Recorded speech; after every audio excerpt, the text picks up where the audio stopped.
Hurricane Ian is raging across central Florida after slamming ashore at Cayo Costa near Fort Myers. A major Category 4 hurricane came to shore with extreme winds of 150 miles an hour. ABC's Morgan Norwood is in Tampa, Florida tonight with the latest on the conditions there.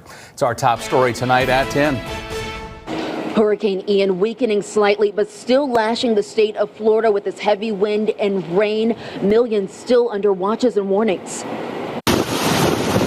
Monster Hurricane Ian roaring ashore as a strong Category 4, lashing the Florida peninsula with winds of 150 miles per hour. This is a really significant storm. It will be one of the storms people always remember. One fire station in Naples completely submerged. Probably 4 foot at least.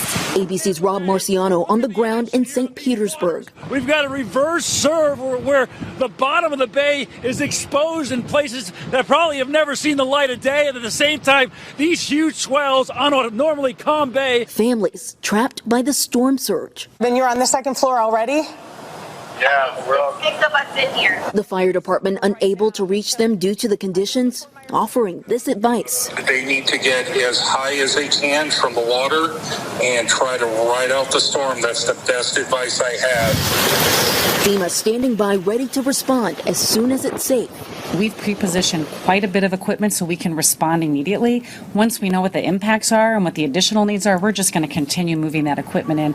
But I think that we are positioned really well to meet those immediate needs in the first few hours. One of the most powerful hurricanes to ever make landfall in Florida, now expected to cut across the state like a slow-moving buzzsaw. We're still seeing really dangerous storm surge along the southwest coast of Florida. We're seeing those hurricane-force winds spread inland, and they're going to continue to spread inland across central Florida tonight, reaching places like Orlando. President Joe Biden speaking with Florida Governor Ron DeSantis, promising help. We'll be there to help you clean up and rebuild, to help get Florida get moving again.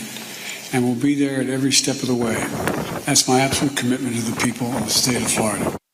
And Hurricane Ian will continue to weaken as it moves slowly toward Orlando. Morgan Norwood, ABC News, Tampa, Florida.